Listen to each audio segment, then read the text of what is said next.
ਪਹੁੰਚ ਗਿਆ ਵਾਂ, ਠੀਕ ਹੈ। ਤੇ ਮੈਂ ਤੁਹਾਨੂੰ ਵਹਾਈ ਦੀ ਨਜ਼ਾਰੇ ਕਰਾ ਦਈਏ। ਪਤਾ ਨਹੀਂ ਕਦੋਂ ਤੁਹਾਂ ਜਾ ਕੇ ਨਹਾਉਣਾ ਹੈ। ਮੈਂ ਨਹਾਉਂਦਾ ਨਹੀਂ, ਮੈਨੂੰ ਡਰ ਲੱਗਦਾ ਹੈ, ਠੀਕ ਹੈ। ਬਹਰਹਾਲ ਵੇਖੋ ਨਾ ਨਜ਼ਾਰਾ ਕਰਾ।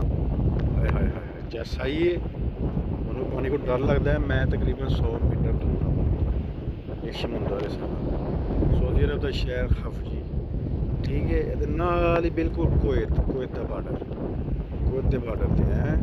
ਵਿੱਚ ਸਾਨੂੰ ਉਹ ਠਿੱਲਾਂ ਆ ਰਹੀਆਂ, ਹਾਏ ਹਾਏ ਹਾਏ ਹਾਏ ਹਾਏ ਹਾਏ ਨਜ਼ਾਰੇ।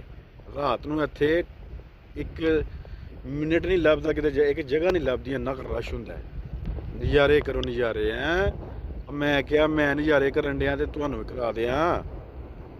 ਸਮੁੰਦਰ ਹੀ ਹੁੰਦਾ ਯਾਰ। ਮੇਰਾ ਕੰਮ ਸੀ 10 ਮਿੰਟ ਦੀ ਮੈਨੂੰ ਟਾਈਮ ਮਿਲਿਆ, 10 ਮਿੰਟਾਂ ਬਾਅਦ ਮੈਂ ਵਾਪਸ ਜਾ ਰਿਹਾ। ਜਿਹੜੇ ਕੰਮ ਹੋਇਆ ਕੰਮ ਵੀ ਨਹੀਂ ਹੋਇਆ। 150 ਕਿਲੋਮੀਟਰ ਮੈਂ ਸਫ਼ਰ ਕਰਕੇ ਆਇਆ ਹਬੀ ਸ਼ਹਿਰ ਵਾਸਤੇ, ਲੇਕਿਨ ਜਿਹੜੇ ਕੰਮ ਆਇਆ ਉਹ ਕੰਮ ਵੀ ਨਹੀਂ ਹੋਇਆ। ਬਹਰਹਾਲ ਹੈ ਹੀ, ਚਲੋ ਸਮੁੰਦਰ ਤੇ ਵੇਖ ਲਿਆ ਨਾ, ਹੁਣ 6 ਮਹੀਨੇ ਲੰਘ ਜਾਣਗੇ ਸਮੁੰਦਰ ਵੇਖ ਲਿਆ, ਠੀਕ।